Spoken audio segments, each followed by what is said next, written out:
Tuck her behind the ferns, Anya, my father had murmured, his voice a low current of tired capitulation.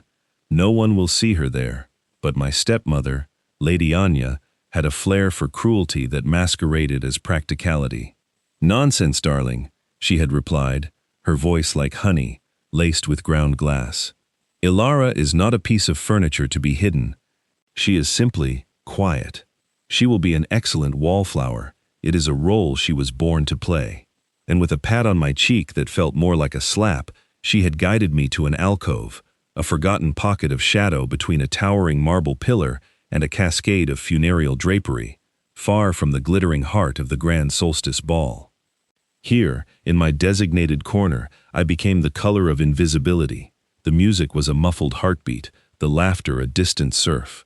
I was a ghost at the feast, a silent observer in a world that spun on without me.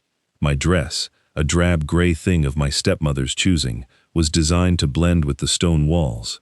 It was a shroud for a girl who was not yet dead, but not truly living either. My stepsister, Clara, was the sun to my shadow.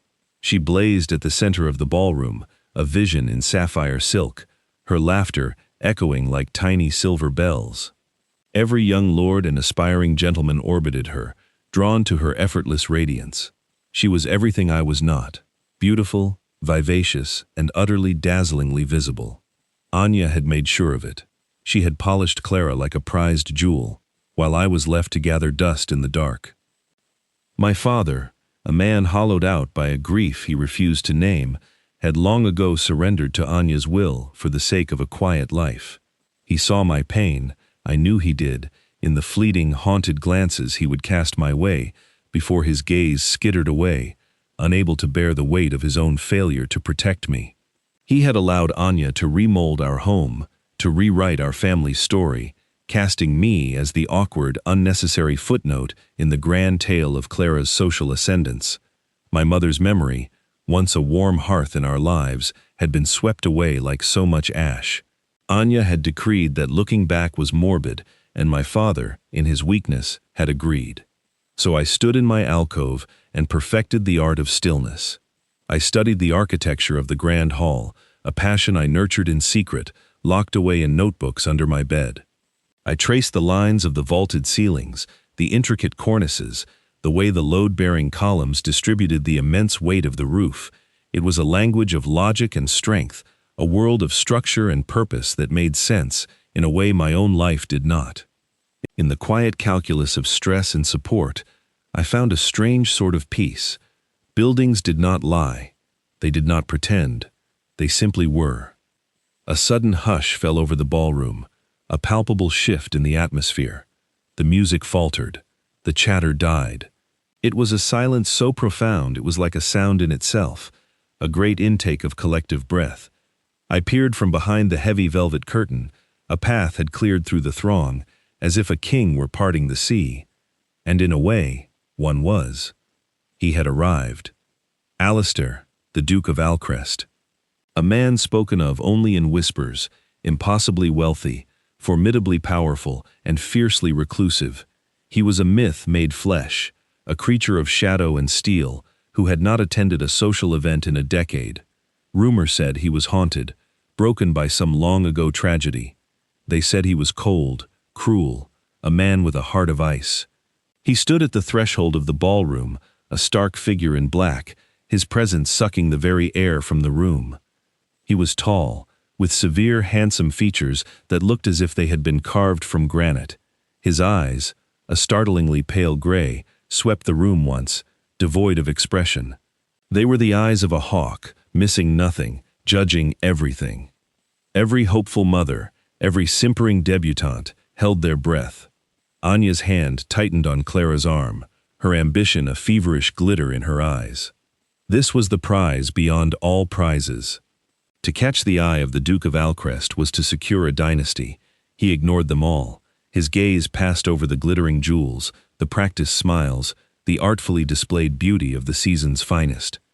He passed over Clara, radiant in her sapphires, as if she were no more than a moderately interesting candelabra. His eyes continued their slow, inexorable sweep of the room, and then they stopped. They stopped on my corner. on my shadow, on me. For a heart-stopping moment, I was certain he was looking at the pillar behind me, or perhaps admiring the drapery. It was an impossibility. I was a void, a null space. People's eyes slid over me by default. But he did not look away. His gaze held mine across the expanse of the ballroom, and in that moment, the entire glittering world fell away. There was only the unnerving intensity of his stare. It was not a look of pity, nor of curiosity. It was a look of recognition, as if he had been searching for something and had, to his own surprise, found it. Then he began to walk. He did not stroll. He moved with a silent, predatory grace, a directness that was utterly unnerving. He cut a straight line through the stunned assembly, his destination clear, not toward the Minister of Finance, not toward the evening's host, not toward my beautiful stepsister, whose face was a mask of disbelief. He walked directly toward my alcove. Anya's smile was frozen on her face, a grotesque rictus of confusion and fury. My father looked as if he might faint. The whispers started, a venomous tide rising around me. Who was she? Why her? It must be a mistake, a joke. He stopped, less than a foot from me. The air grew thick, heavy with the scent of winter air and old leather that clung to his coat. He was even taller up close, a mountain of a man who blocked out what little light reached my corner. I had to crane my neck to look up at him, my heart hammering against my ribs like a trapped bird. I felt the weight of 1,000 eyes on my back, but I could not look away from his. "You," he said. His voice was a low rumble, deeper than I had imagined. It was not cold, as the rumors claimed. It was precise. "You are Elara Vance." It was not a question. It was a statement of fact. I could only manage a single, jerky nod, my throat tight with a terror I could not name. "I was told you would be here," he continued, his gaze unwavering. "I had not expected them to hide you." The word hide hung in the air between us, a stark and deliberate accusation. It landed like a thrown stone in the silent ballroom. I saw Anya flinch from the corner of my eye. A dull flush crept up my father's neck. The Duke extended a gloved hand. "There is a matter of some architectural import I wish to discuss. I find the acoustics in this hall lacking. Walk with me." It was a command, not an invitation, a royal decree. My mind was a maelstrom of confusion. Architectural import? What could he possibly mean? My hand, trembling, rose of its own volition and settled in his. His grip was firm, warm, and utterly solid. He did not yank or pull. He simply waited, a bastion of calm in the storm of my panic. With a gentle pressure, he drew me from my shadows and into the blinding light of the ballroom floor. As we walked toward the terrace doors, the crowd parted before us. The whispers followed us, a sibilant, confused wave. I felt like a specimen under glass, every eye dissecting my plain dress, my frightened face, my utter, baffling unsuitability. I kept my eyes fixed on the floor, on the intricate parquet patterns that I had committed to memory. If I looked up, I was afraid I would shatter. "Breathe," the Duke murmured, his voice for my ears alone. "They are of no consequence." We stepped out onto the wide stone terrace, into the cool, clean air of the winter night. Below us, the formal gardens lay sleeping under a thin blanket of frost, silvered by the moonlight. The silence, after the suffocating pressure of the ballroom, was a balm. I took a deep, shuddering breath, the cold air stinging my lungs. "I do not understand," I whispered, finally finding my voice. It sounded small and thin. He released my hand and turned to lean against the balustrade, his profile a sharp silhouette against the starry sky. "6 months ago," he said, his gaze fixed on the distant, dark line of the hills. "There was a public lecture at the Lyceum, Professor Albright, on the structural integrity of the Old North Bridge." My breath caught. I had been there. It was a rare escape, a single afternoon I had stolen for myself, telling Anya I was visiting a sick school friend. The lecture hall had been stuffy and crowded, filled with old men and earnest engineering students. I had sat in the back, invisible as always, devouring every word. At the end, the Duke continued, his voice still quiet and measured. The professor opened the floor to questions. There was a long silence, and then a young woman in the back, whom no one had noticed, asked a single question. He turned his head, and his pale eyes found mine in the darkness.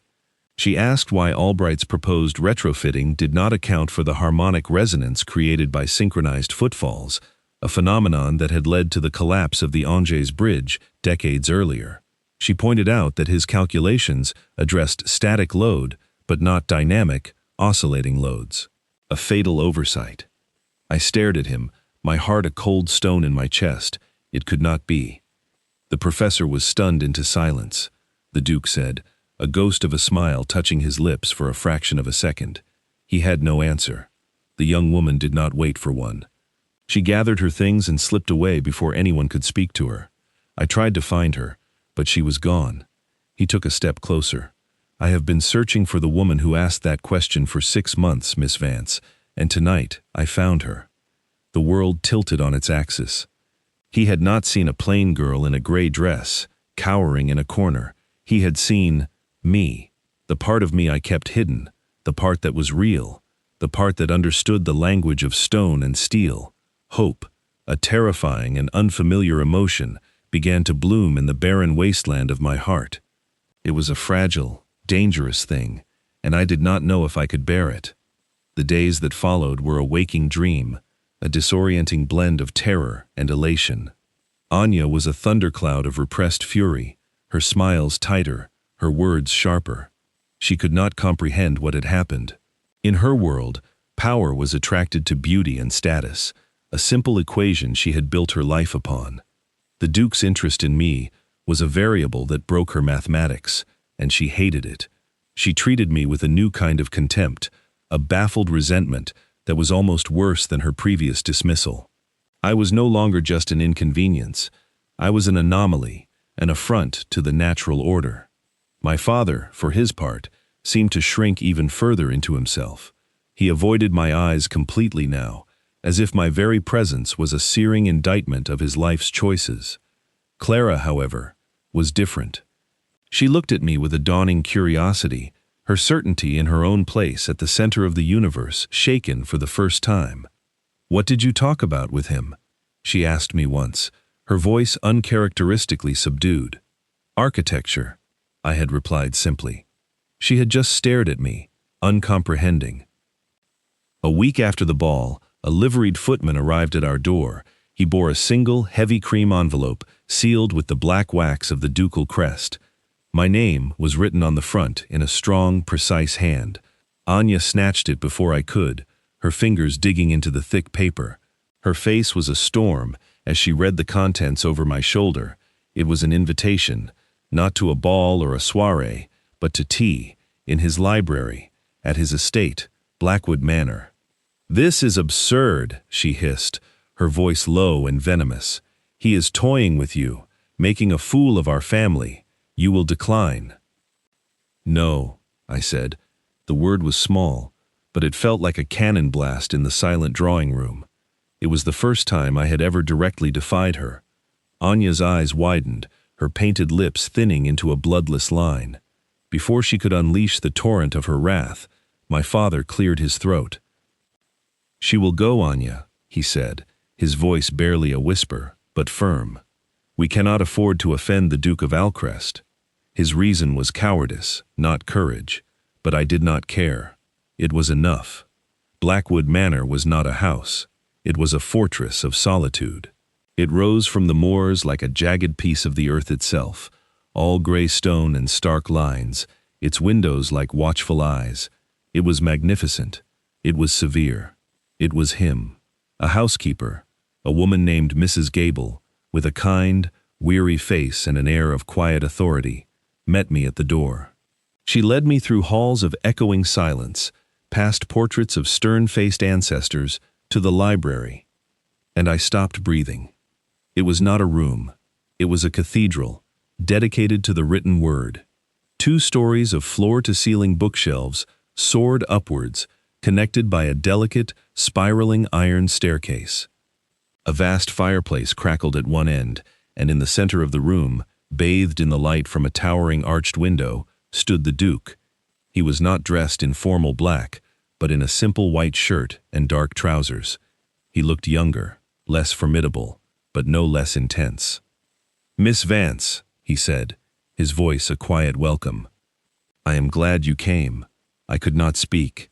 I could only stare, my gaze sweeping from the leather-bound spines to the vaulted ceiling, to the elegant buttresses that supported the upper gallery. My secret heart, the part of me that lived in blueprints and structural diagrams, was singing. "It is perfect," I finally breathed, my voice filled with an awe I could not conceal. He watched me, a strange, soft expression in his eyes. "I thought you might appreciate it. The design is my own." We sat in 2 worn leather armchairs by the fire, a tea service untouched between us. I had expected awkward silence, the stilted conversation of strangers. Instead, he simply began to ask questions, not about my family, or society, or any of the usual vapid topics. He asked about the Lyceum lecture. He asked about my thoughts on the new aqueduct being built in the West. He asked what I thought of the load-bearing capacity of the very room we sat in. And I answered, hesitantly at first, my words stumbling over years of disuse. But his focus was absolute. He listened, as if my words were the most important thing in the world. He did not patronize. He did not flatter. He engaged. He challenged my assumptions, offered counter-arguments, and pushed me to defend my ideas. It was like a parched plant finally being offered water.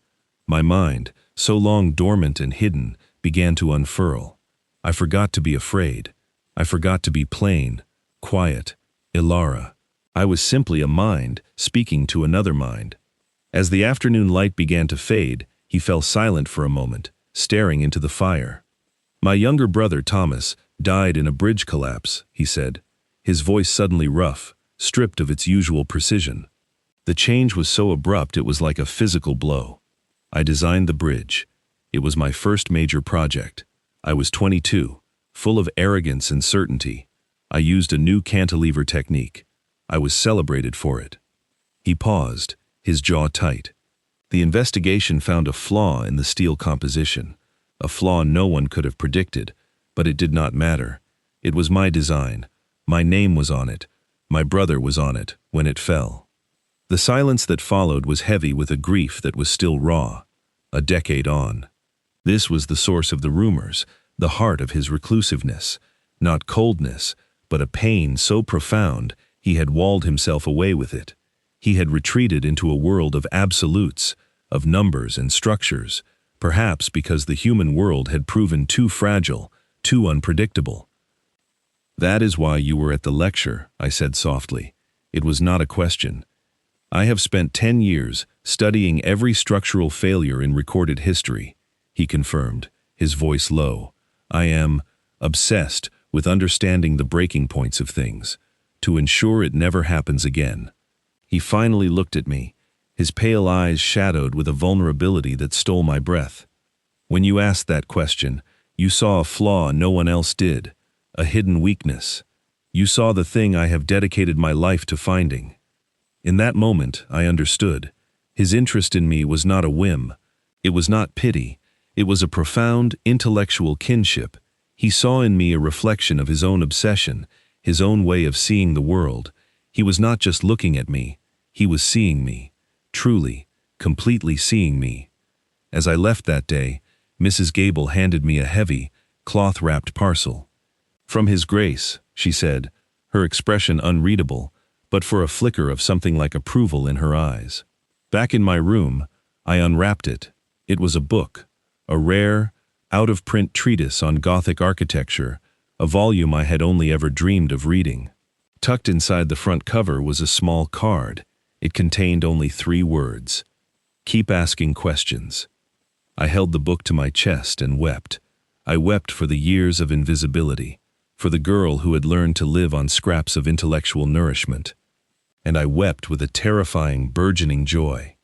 It was the end of a long, cold winter, and I could feel the first, tentative rays of the sun on my face.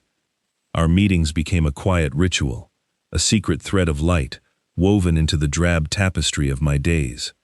Sometimes we met in his library, losing hours in debates over Palladian symmetry or the audacious engineering of the great cathedrals.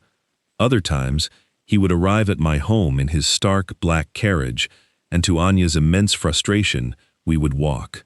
We walked for miles through the frost-hardened countryside, our conversation a low counterpoint to the crunch of our boots on the frozen earth. He taught me to see the landscape not as a painting, but as a series of architectural challenges. A river was not just a river, it was a problem of bridging. A hill was a study in foundations and retaining walls. He spoke of his own work, the estates he managed, the towns he was building for his tenants, with a passion that belied his severe exterior. He was not just a duke, he was a creator, a man driven by a profound sense of duty to build things that would last, things that would protect people. During one of our walks, along a windswept ridge overlooking the valley, I stumbled on a loose stone. He reached out to steady me, his hand closing around my arm. The contact was brief, proper, but it sent a jolt through me, a current of warmth that had nothing to do with the winter air. When he let go, his fingers brushed against mine, a fleeting touch that felt more significant than any grand gesture. Our eyes met, and for a moment, the careful distance between us dissolved. I saw, not the formidable Duke of Alcrest, but Alistair, a man haunted by a ghost, a man who had found a strange solace in my company. A flicker of a smile, a true one this time, transformed his face, erasing the lines of grief and severity. It was like watching the sun break through stone. My own transformation was quieter, but no less profound. I began to walk taller. The hesitant stammer that had plagued me for years began to recede. I found myself meeting Anya's gaze instead of staring at the floor, my silence no longer one of fear, but of a newfound, quiet confidence. I had a world she could not touch, a language she could not understand. My mind, which she had dismissed as a useless affectation, had become my sanctuary and my strength. This change did not go unnoticed. Anya's baffled resentment curdled into active malevolence. She saw the light in my eyes, the spring in my step, and she recognized it for what it was, the dawn of my escape from her control. She could not attack the Duke directly. He was unassailable, so she turned her venom on me. Her snide remarks became daggers. "You are a fool if you think he is serious, Ilara," she would hiss when we were alone. "A man like that does not marry a plain little mouse. You are a diversion, a pet project. He will grow bored of you, and then you will be a laughingstock." I tried to ignore her, to wrap myself in the memory of Alistair's respect, in the weight of the books he sent me, in the shared understanding that flowed between us. But her words were like acid, slowly eating away at the fragile foundations of my hope. The old fears, the deep-seated belief in my own worthlessness, were not so easily banished. What if she was right? What if this was all some elaborate, cruel game? Her attack, when it came, was swifter and more brutal than I could have imagined. She saw that her words were not enough to break me, so she decided to shatter my world completely. It began with a letter. One morning, I found a sealed envelope on the hall table, addressed to Alistair, in Anya's looping, ostentatious script. A cold dread washed over me.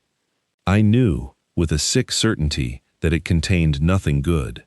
Later that day, Anya summoned me to the parlor. She was smiling, a triumphant, predatory gleam in her eyes that made my blood run cold. "I have wonderful news, Ilara," she said, her voice dripping with false sweetness. "I have been so worried about your future. With your particular disposition, finding a suitable match has been a challenge, but I have finally succeeded." My father sat in his usual chair, looking pale and miserable. He would not meet my eyes. "Lord Farnsworth has done us the great honor of asking for your hand in marriage," Anya announced, as if she were bestowing a great gift. The name hit me like a physical blow. Lord Farnsworth, a man twice my father's age, with a brutish reputation and a leering gaze. He had buried 2 wives already, and whispers of his cruelty and his appetites followed him everywhere. He was a monster in fine clothes. To be married to him would be a sentence worse than death. It would be an extinction of the soul. No, I whispered, the words stolen from my lungs. Father, you cannot. It is settled, Anya snapped, her mask of pleasantry falling away. Farnsworth is a man of influence. The connection will be a great benefit to Clara. Your father has already given his consent. The engagement will be announced this week. You will be married within the month. She was not just getting me out of the way, she was destroying me. She was taking the small, flickering flame of hope that Alistair had lit within me and grinding it into the dirt with her heel. She was ensuring I was shackled to a life of misery, where my mind would be of no use, my voice silenced forever. It was the ultimate act of control, the final, absolute assertion of her power over me. You are doing this because of the Duke, I said, my voice shaking with a rage that was terrifyingly new. Anya's smile was a slash of victory. The Duke? She said, with a dismissive laugh. Oh, that little fantasy is over. I have already written to him, explaining the situation. I told him you were prone to flights of fancy, that you had developed an unhealthy obsession. I explained that this marriage to Lord Farnsworth was a necessary step to ensure your stability. I was very gentle, very concerned. He will not trouble you again. He is a man of discretion. He will not involve himself in a family's private arrangements. Despair, cold and absolute, washed over me. She had thought of everything. She had not only shackled my future, but she had also poisoned my past, recasting my connection with Alistair as the pathetic delusion of a desperate spinster. He would receive her letter, full of saccharine concern and venomous lies. He would believe her. Why wouldn't he? She was my stepmother. I was just a quiet, plain girl he had taken a passing interest in. He would retreat, respecting the boundaries of family and propriety. He would disappear from my life as suddenly as he had entered it, and I would be left to face Lord Farnsworth alone. I fled. I ran from the room, from the house, the sound of Anya's triumphant laughter chasing me. I ran until my lungs burned and my legs gave out, until I collapsed in a heap in the cold, unforgiving mud of the winter fields. The sky above was a vast, indifferent gray. I had been given a glimpse of the sun, and now the darkness that followed was 1,000 times more profound. I wept. I wept for the girl who dared to hope, for the brilliant, fleeting dream of being seen. Anya had won. I was invisible again. 2 days passed in a haze of numb despair. I was a prisoner in my own home, my silence now a heavy cloak of defeat. Anya was smugly triumphant, bustling about with preparations for the engagement announcement. Clara looked at me with a mixture of pity and fear, beginning to understand the true depths of her mother's cruelty. My father was a ghost, haunting the edges of our lives, his guilt a palpable presence in every room. I was in my bedroom, staring blankly at the architectural sketches I no longer had the heart to touch, when the knock came, not on the front door, but on the door of my room. It was Mrs. Gable, the Duke's housekeeper. Her face was grim, but her eyes were kind. His Grace, the Duke of Alcrest, is here to see you, Miss Vance, she said, her voice low and steady. He is in the drawing room. Your stepmother is with him. She paused, then added, he instructed me to fetch you personally. He said, and I quote, ensure she is not prevented from attending. A tiny, impossible spark ignited in the ashes of my heart. He had come.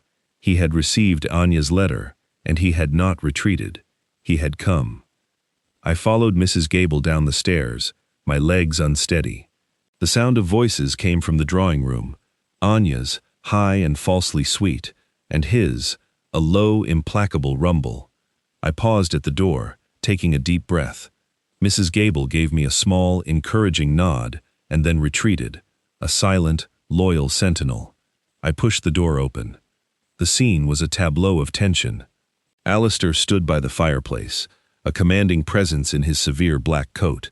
He was not looking at Anya. He was looking at the door, at me. His expression was unreadable, but his eyes were like chips of ice.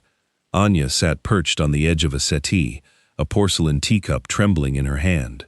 My father stood near the window, wringing his hands, his face ashen. Clara was there too, standing near the wall, looking from her mother to the Duke with wide, anxious eyes. Ah, Ilara, darling, Anya chirped, her voice straining for normalcy. The Duke was just leaving. He came to offer his congratulations on your impending engagement. Alistair did not move. He did not even glance at her. His gaze remained fixed on me. Is that true, Miss Vance? He asked, his voice cutting through Anya's pretense like a blade through silk. Are you happy about this arrangement? The entire room held its breath. Anya's face tightened. This was it. The moment of truth. The girl I had been a week ago would have mumbled a placating lie. She would have deferred to her stepmother, swallowed her pain, and accepted her fate. But the girl who had debated the merits of flying buttresses with a duke, the girl who had been seen for who she was, could not. No, I said, my voice clear and steady. I am not. Anya gasped. My father flinched as if struck. Alistair gave a single, sharp nod. The last piece of his puzzle had clicked into place. He turned his attention to Anya, and the full, formidable force of his presence descended upon her. Lady Anya, he began, his voice dangerously quiet. I received your letter. It was a masterpiece of concerned fiction. You possess a considerable talent for narrative. Anya's face paled. I do not know what you mean. I was merely concerned for my stepdaughter's well-being. Your concern is touching, Alistair said, his tone dripping with ice. So touching, in fact, that it prompted me to make a few inquiries of my own. I have a great many people in my employ, you see, lawyers, accountants, men who are very, very good at finding things. He took a step forward, and Anya shrank back. They found, for example, that the dowry left to Miss Vance by her mother, the late Lady Eleanor, was not a modest sum, as you have always claimed, but a considerable fortune. A fortune which you have been systematically embezzling for the past 10 years to fund your social ambitions and Miss Clara's wardrobe. My father made a choked sound. Clara's hand flew to her mouth, her eyes wide with horror as she looked at her own expensive gown. I wrote no such letter, Anya shrieked, her composure shattering. These are lies, slander. Alistair reached into his coat and produced a sheaf of papers. Are they? These are bank ledgers, Lady Anya, tracing the funds from Ilara's trust directly into your own accounts. And this, he added, producing another document, is a copy of a letter you sent to Lord Farnsworth, offering him a substantial portion of that same dowry as an incentive to take Ilara off your hands. You were not marrying her off, you were selling her. The ugly truth of it hung in the air, undeniable and vile. My father stared at the papers in Alistair's hand, his face crumbling as the full scope of his wife's treachery and his own willful blindness crashed down upon him. Anya, is this true? He whispered, his voice cracking. He is a monster, she spat, turning on me, her face a twisted mask of hate. She has bewitched him. This little viper, with her books and her quiet judgments, she has always been jealous of Clara, always trying to ruin us. It was then that I found my voice, a voice I never knew I possessed. It rose from a deep, hidden well of pain and righteous anger. No, I said, stepping forward into the center of the room, all eyes turned to me. I was never jealous of Clara. I love my sister. I was jealous of her freedom. I was jealous that she was allowed to laugh out loud. You did not just steal my mother's money. You stole my voice. You stole my confidence. You told me I was worthless, plain, and in the way for so long that I believed you. You tried to bury me in the dark because you were afraid of any light that was not your own. I turned to my father, my voice softening with a grief that was years old. And you let her. You stood by and watched her dim every light in this house until only hers remained, all for a quiet life. Then I looked back at Anya, my gaze steady and unflinching. But you made a mistake. You thought my mind was a weakness, a useless trinket. You never imagined that it could be a key. You never imagined that someone, somewhere, would see it and recognize its worth. You are not being defeated by a duke, Lady Anya. You are being defeated by a single question, asked in a lecture hall 6 months ago. You are being defeated by the one part of me you could never touch and could never understand. The silence in the room was absolute. Anya stared at me, her mouth opening and closing, but no sound came out. She was beaten. Utterly, comprehensively beaten. The foundations of her world had crumbled to dust. Clara, tears streaming down her face, crossed the room and stood beside me. She took my hand, her grip fierce and loyal.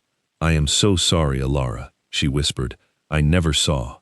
My father finally looked at me, his eyes filled with a terrible, belated remorse. "Alara," he began, his voice thick with shame. Alistair cut him off. "Miss Vance will be leaving with me," he stated, his voice leaving no room for argument. "Her belongings will be sent on. As for you, Lady Anya," he said, his voice dropping to a lethal calm, "you will find that my lawyers are very thorough. You will return every penny you have stolen. Your invitations to every house of consequence will cease. You will find society to be a very cold place for thieves." He turned his back on her, a final, dismissive gesture. "Alara." He held out his hand.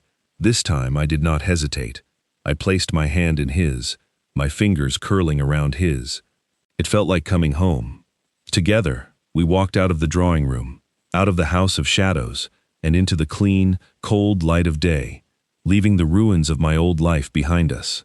He took me to the ridge, the same windswept place where the sun had first broken through the stone of his face. The wind was sharp, whipping strands of hair across my face, but I did not feel the cold. A fire was burning inside me, a blaze of vindication and terrifying, exhilarating freedom. We stood in silence for a long time, watching the clouds scud across the vast, open sky. "Are you all right?" Alistair asked finally, his voice gentle. I searched for the word. Tall. I feel tall. He turned to me, and the look in his pale eyes was one of profound tenderness. He reached out and tucked a stray piece of hair behind my ear, his fingers lingering for a moment against my cheek. "You have always been tall, Ilara," he said softly. "You were just made to stand in a room with a low ceiling." My breath hitched. He saw everything. He understood everything. "I am not rescuing you," he said, his voice earnest, intense. He wanted me to understand this, to believe it. You rescued yourself. Your mind, your integrity, they were always there. I simply opened a door. You were the one who had the courage to walk through it. He took both of my hands in his grip warm and steady. I have spent a decade of my life in a prison of my own making, surrounded by ghosts and calculations. I was convinced that strength was found in solitude, in impenetrable walls. Then I heard your voice in a crowded room, and it was like a master architect revealing a fatal flaw in my own design. You showed me that true strength is not in walls but in connections, in building bridges. His gaze deepened, holding mine with an intensity that made my heart ache. "I do not want to admire your mind from a distance, Alara. I want to spend the rest of my life in conversation with it. I want to see the world through your eyes, to argue with you about cantilevered beams and debate the merits of Doric versus Corinthian columns. I want to build a life with you, a partnership of two minds, two souls, one that is built on a foundation of absolute truth." My eyes filled with tears, but these were not tears of sorrow or despair. They were tears of profound, overwhelming joy. "Alara Vance," he said, his voice growing rough with an emotion he no longer tried to hide. "Will you do me the extraordinary honor of becoming my wife? Will you be my duchess?" "Yes," I breathed, the word a lifetime of longing and hope finally given voice. "Yes, Alistair, yes." He closed the distance between us, and his lips met mine. The kiss was not a gentle, tentative thing. It was deep and sure, a kiss of profound significance. It was the end of a very long winter. It was the feeling of a foundation settling into solid ground. It was the sealing of a promise, not of rescue, but of recognition. In his arms, under the vast and open sky, I was not invisible. I was not a wallflower or a footnote. I was seen. I was known. I was home. 1 year later, I stood on the balcony of the west wing of Blackwood Manor, a set of rolled blueprints held loosely in my hand. The spring air was soft, carrying the scent of damp earth and blooming roses from the gardens below. A hand settled on my shoulder, warm and familiar. Still finding flaws in my work, Your Grace? Alistair's voice was a low murmur in my ear, laced with fond amusement. I leaned back against him, my head resting against his chest. Your archways are magnificent, I conceded, tapping the blueprint. But your allocation for the library's foundation seems overly cautious. You could build a fortress on this much stone. He chuckled, his arms wrapping around my waist, a habit I am finding difficult to break. My architect Duchess keeps me honest. We stood together, watching the sun set over the hills, painting the sky in hues of rose and gold. Life at Blackwood was not a fairy tale of idle bliss. It was better. It was real. It was a life of purpose, of partnership. Our days were filled with work, with the management of the vast estate, with the planning of new schools and hospitals for the tenants. My notebooks were no longer hidden under my bed. They lay open on the great table in the library, next to his, our ideas tangling together, our handwriting mingling on the page. My father and Clara visited often. After Anya's disgrace and departure, she had taken what little remained of her dignity and retreated to a distant, gossiping cousin's provincial home. A quiet healing had begun. My father, humbled and remorseful, slowly started to become the man he had been before grief hollowed him out. He looked at me now with a quiet pride that was more precious than any inheritance. Clara had blossomed away from her mother's suffocating ambition. She had found a quiet joy in botany, and her correspondence with me was filled more with sketches of rare orchids than with talk of balls or gowns. We had, at last, become sisters. Mrs. Gable ran our household with the same quiet efficiency, but the weary look in her eyes had been replaced by one of contentment. She treated me with a deep, abiding respect that had nothing to do with my new title and everything to do with the woman she had seen me become. Alistair tightened his arms around me, pressing a kiss to my temple. "What are you thinking about?" he murmured. "I was thinking about the color of invisibility," I said softly. "I used to think it was gray, the color of stone and shadows, but I was wrong." I turned in his arms to face him, my hands coming up to cup his jaw, the familiar, beloved severity of his features, softened by the evening light. "It doesn't have a color, it is a trick of the light, a failure of perception. It only exists when people refuse to see." He looked at me, his pale gray eyes holding all the love in the world. "I see you, Elara," he whispered, his voice a vow. "I will spend my life seeing you." And I knew, with a certainty, as solid as the stone of the manor beneath my feet, that I would never be invisible again. I had found the one man in the world whose gaze was sharp enough to pierce the shadows, to see the structure of the soul beneath, and in his eyes, I was not just visible, I was brilliant.